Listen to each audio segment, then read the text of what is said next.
Hello বন্ধুরা, Tisha kitchen and ট্রাভেলে সকলকে স্বাগত জানিয়ে শুরু করছি আজ নিরামিষ আলুর চপ। তো দেখো, তার জন্যে নিয়ে নিলাম আমি 6 চামচের মতো বেসন ও 2 চামচ চাল গুঁড়ো নিচ্ছি। আর নেব 1 চামচের মতো হলুদ গুঁড়ো ও কাশ্মীরি রেড চিলি কালারের জন্য 1/2 চামচ নিলাম ও পরিমাণ মতো নুন নিলাম। নিয়ে এবার শুকনো উপকরণগুলো ভালো করে বেসনের সঙ্গে মিশিয়ে নেব। নিয়ে জল দিয়ে এবার ব্যাটারটা তৈরি করে নেব। অল্প অল্প করে জল দিতে হবে, পুরো একেবারে জল দিলে ব্যাটারটা বেশি পাতলা হয়ে যাবে, তাই অল্প অল্প করে জল দিয়ে এটা গুলে নেব।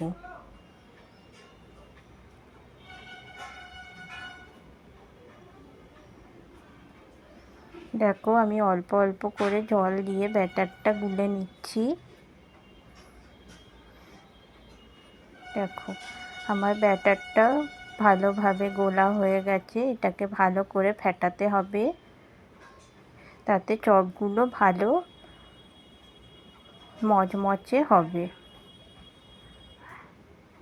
দেখো, ব্যাটারটা ঠিক এই রকম হবে, খুব পাতলাও হবে না, খুব ঘনও হবে না।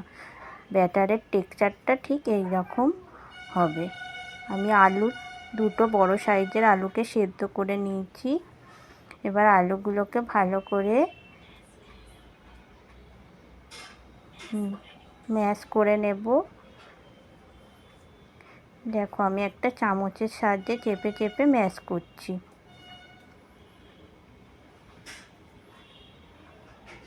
আলুগুলো যেন দানা না থাকে, ভালো করে চেপে চেপে ম্যাশ করে নিতে হবে। প্রথমে একটু চামচের সাহায্যে করে হাতে করে নেব। এদিকে কড়া বসিয়ে নিয়েছি, কড়া গরম করে তেল দিয়ে দিলাম। দিয়ে 5-6টার মতো শুকনো লঙ্কা ভেজে নেব।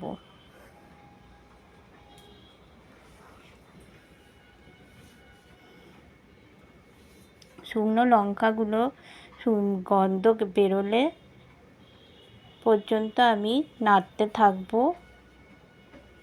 যতক্ষণ না গন্ধ বেরোচ্ছে না ততক্ষণ এটা নাড়বো। যখন লঙ্কার গন্ধ বেরোবে তখন আমি এগুলো একটা বাটিতে তুলে রাখলাম।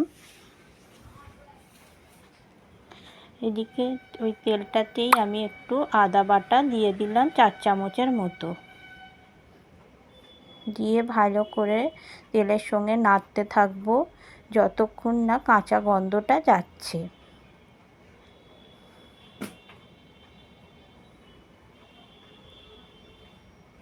দেখো, আদাটাকে ভালো করে তেলের সঙ্গে কষিয়ে নিচ্ছি। এবার আমি দিয়ে দেব ওই ম্যাশ করা আলুটা দিয়ে দেব। ম্যাশ করা আলুটা আমি পুরো ঢেলে দিচ্ছি। দিয়ে ভালো করে নাড়তে থাকবো, আদার সাথে ভালো করে মিশিয়ে নেব।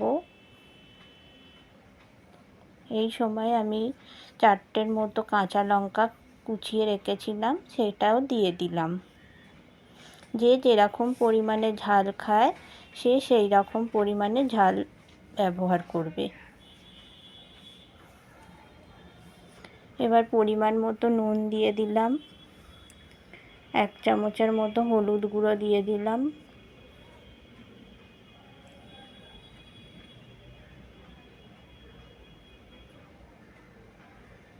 দিয়ে ভালো করে এটা নাড়তে থাকবো যতক্ষণ না কড়ার গা থেকে ভালোভাবে আলুটা উঠে না আসছে ততক্ষণ। আমি একটু তেলটা কম হয়েছিল, তাই আমি 3 চামচের মতো সর্ষের তেল দিয়ে দিলাম। ভালো করে নাড়ছি।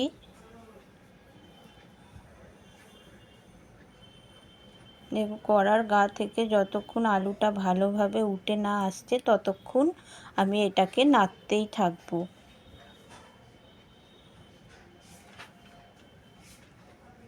এবার সেই যে লঙ্কাগুলো ভেজে রেখেছিলাম ওগুলোকে গুঁড়ো করে দিয়ে দিলাম।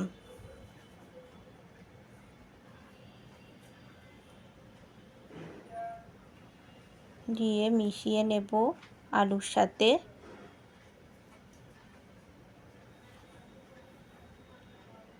ভালোভাবে এই পুরটা তৈরি করে নেব।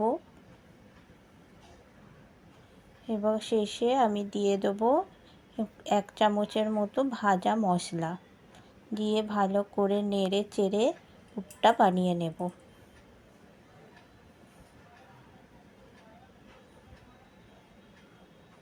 দেখুন আমার পুরটা তৈরি হয়ে গেছে। এবার নামিয়ে নেব।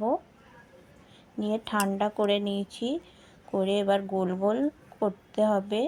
গোল গোল করে সবগুলো একই মাপের করে নিতে হবে।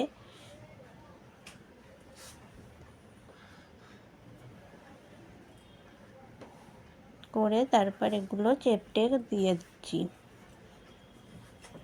দিয়ে এবার এইদিকে যে ব্যাটার তৈরি করা ছিল তাতে দিয়ে আমি বানাবো। কড়াই তেল দিয়ে দিলাম, রিফাইন অয়েল।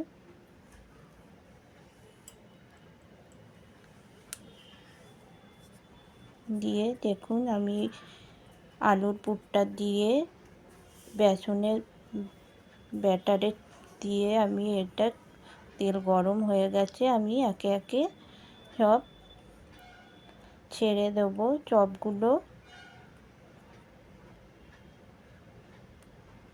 দেখুন আমি 5খানা এখানে দিয়েছি,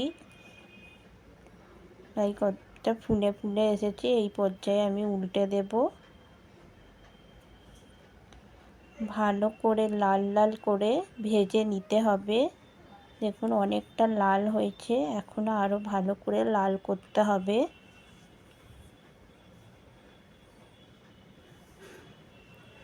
দেখুন কতটা ভালো সুন্দরভাবে ফুলে গেছে চপগুলো। যেরকম সুন্দর ফুলেছে খেতেও সেই রকম ভালো হবে। আমি চপগুলো ভালো লাল রং ধরে গেছে, আমি এবার সব তুলে নেব। আবার সব কটাকে এইরকমভাবে ভেজে নেব। এই দেখো এবার শেষে আমি লাস্টে মুড়ি দিয়ে পরিবেশন করব। ভালো লাগলে অবশ্যই আপনারা কমেন্ট করবেন আর সাবস্ক্রাইব করতে ভুলবেন না। আজকের মতো টাটা।